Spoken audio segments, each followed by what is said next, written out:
Hey, what's up YouTube? My name is Nesto. Welcome back to my channel. It's Thursday. I'm doing Taskrabbit. I did one job. Right now it's 5:15, 5:11, 5:11. I had a job earlier at noon, from noon to 2:15. I had a job. It was like at a church.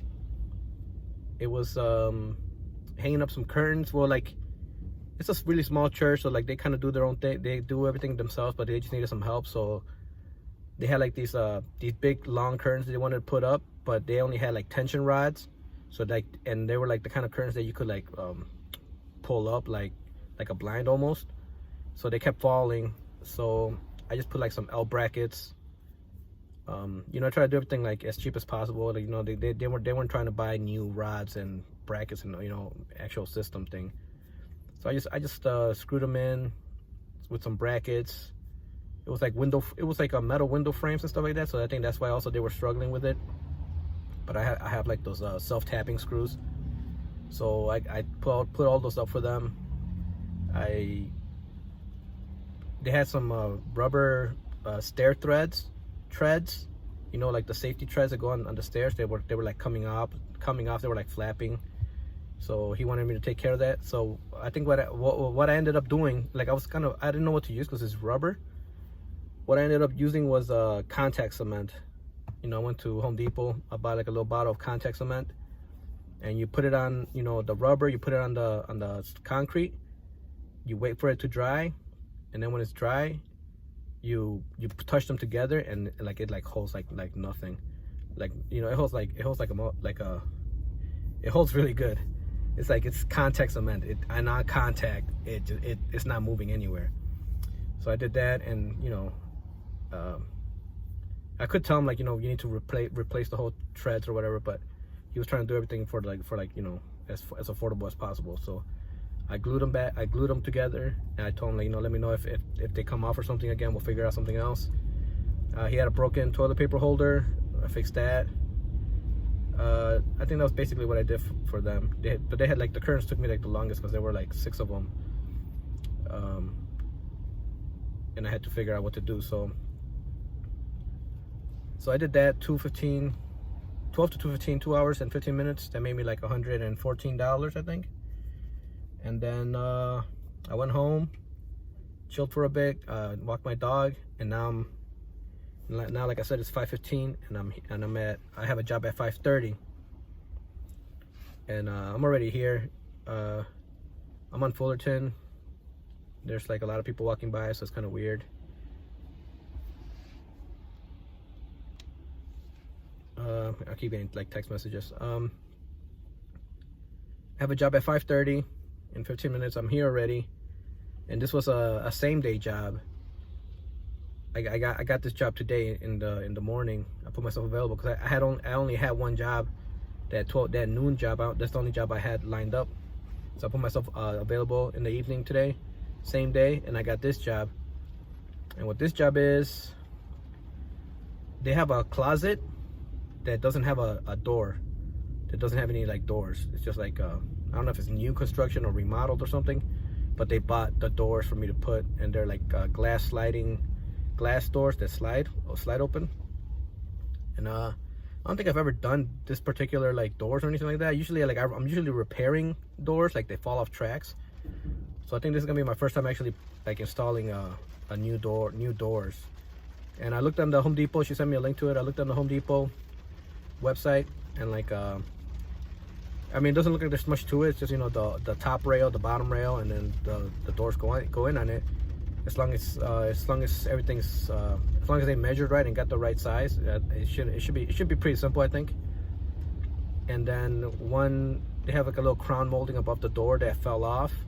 So I got my nail gun, my brad nailer, and I'm just gonna brad nail that, and then probably put. Oh damn! I didn't bring any caulk. Oh, I think I might. I think I do have the caulk, but it's white, so I'm just gonna brad nail it back on and put a little bit of caulk in the holes. That sounded weird.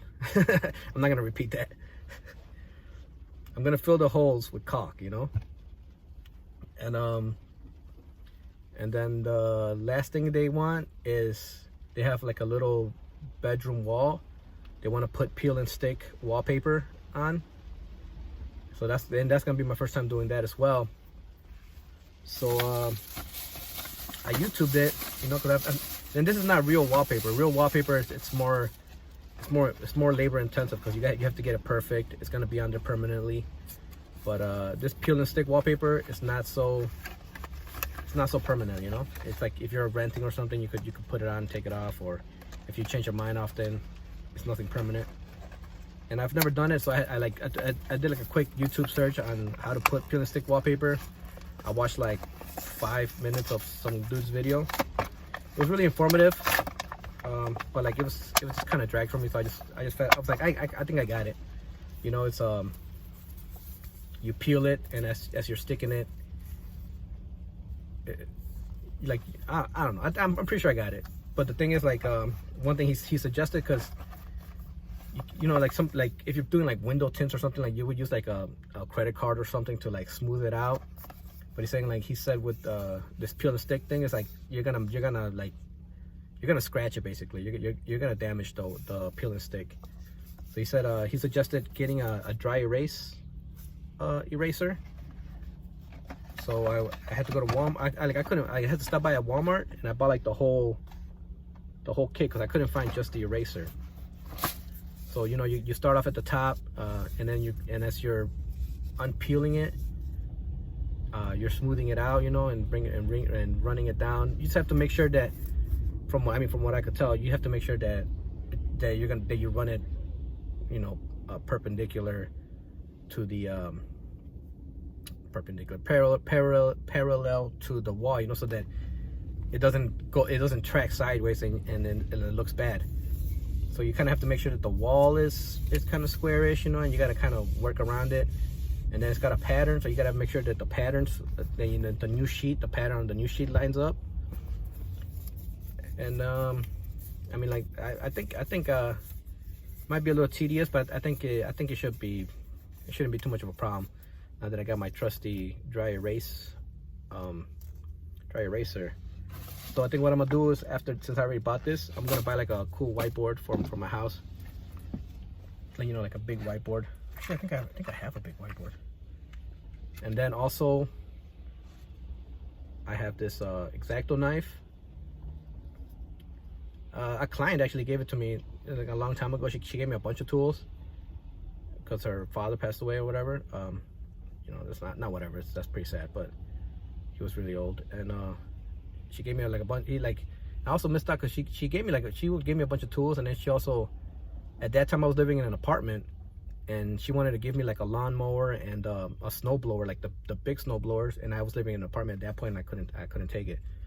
And you know, and then I bought a house, and I had to buy my own lawnmower and snowblower and all that stuff.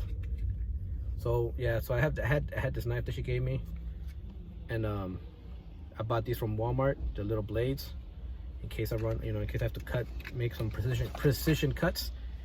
And I have some painter's tape to help me, like, you know, make sure I position it right before I start peeling it and sticking it on. So that's it, guys. I mean, that's it for now. You know, I'll touch base with you guys again after I do this job and let you know how that went. And then tomorrow is Friday, and I'm thinking about bringing you guys along all day because it's a pretty packed day. I have like 4 jobs, so I'm gonna be working all day. And I'm thinking about making like a vlog like this, like again about it tomorrow, just to show you guys how it is on a good day, how much I can make on a good Friday on Taskrabbit. So let me go do this job, and then I'll talk to you guys in a little bit. All right, guys, so I'm back. I just did that job. I started at 5:30.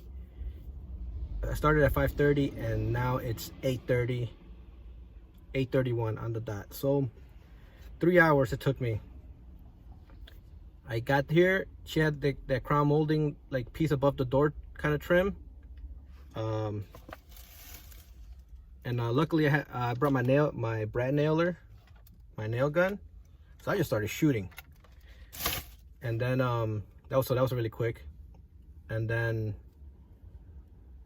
downstairs I did that wallpaper, and it took me, I felt like it took me kind of a pretty good while. It probably took me like an hour and a half, maybe, somewhere around there. It took me I think it might have been a little bit longer than the actual closet doors, because like that trim, it was like not even 5 minutes, you know. And then 3 hours. It was pretty much like the time was split in half between the wallpaper and the closet door. So the wallpaper, it actually came out looking really good. I'm happy with it.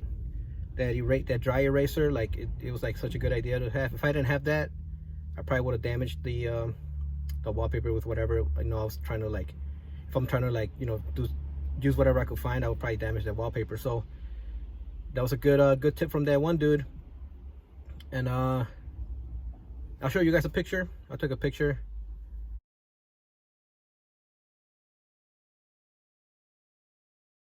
And, you know, I'm not gonna lie, a couple dogs, it's like a dog print. A couple dogs looked a little bit derpy, you know. But and I felt like I was taking forever. But then she walked in, and she's like, "Oh wow, you're so fast," you know. Like, I was like halfway done. I felt like I was been working on it forever, and I was only halfway done with the wall. She's like, "Wow, you're so fast. Oh, that looks awesome." And then, like, you know, at the end, and then at the end, she was again, she complimented it. She said it was she said it looked really nice, you know. So thing about that, it was a pain, you know. I could see how, like, if you would practice, it would come a lot easier and be a lot faster. A good choice I made was I have a big long straight ruler, metal ruler, so I used that to trim off all the excess around the on the ceiling and the sides and the baseboard. Because if you're just trying to, like, freehand it with the little X-Acto knife, it's gonna get all wavy, you know. So you want to make sure you have a ruler or a straight edge of some sort, and you know, because if it's plastic or something, that X-Acto knife is gonna, like, cut into, it's gonna be a kind of a pain. So I did that. I made sure I took off the outlets, and, you know, it had 2 outlets on the bottom. Make sure I took those out and put them back on over it, and it looks really nice. I'm pretty happy with how it came out. I'm happy that she's happy. And then I did the closet. She measured it right, sort of. It was off by maybe a 1/4 of an inch, or, you know, almost half an inch. And so I had to trim the top rail and the bottom rail. And I started with the metal saw, but it was taking too long. Luckily, I have my tin snips. It's for cutting, like, HVAC, like ducting, you know, like the metal air ducts and stuff. It's for that. So it worked good for this, and it helped me speed it up, you know. It helped me, instead of sitting there sawing it. I do have my oscillating tool, but that thing, like, sometimes it goes all over the place, and I don't want to scratch, you know, I don't want to leave a bunch of scratches. So with the tin snips, snipped it right off. I had to cut the baseboard with my multi-tool. I did have to use it to cut the baseboard in that closet, because it has they used to have a door there, like those folding doors, so that little gap wasn't wide enough for the new track. So I did have to cut that baseboard, screwed it down, screwed the top rail, put in the doors, adjusted them, and I showed her, like, it's in the basement, so, you know, it's kind of like a finished basement. And she was saying she told me that they had a lot of problems with the flooring, because I showed her, like, you know, in the middle of the closet track, it's higher, and it's kind of bowed, and then on the sides it's lower. So I just showed her how I leveled it, so that when it's completely closed, you know, it looks level. And then when you open it, like, it looks a little bit crooked, but I'd rather have it look level at all times when it's closed. But she was, like, super stoked with it, and she was, like, really happy. She said, like, I worked really fast, and I did a great job. And so it was 3 hours. I made like 165. I'm guessing that, right? 50, because I think this one's at $55 an hour instead of $51 an hour. The other one was at the other job was at $51 an hour, and that's because he booked it before I raised the price. And then so 165, and then she gave me, like, immediately gave me a good rating, and gave me a $38 tip. and gave me a $38 tip. It's like people walking by, like, what's this psycho by the freaking train station? Like immediately, as soon as I got to my car, I invoiced it, and she gave me a tip of like almost $40. I think $38. So it's like, I think I made $203. $203, I think, on this job, plus the $114 from the previous job.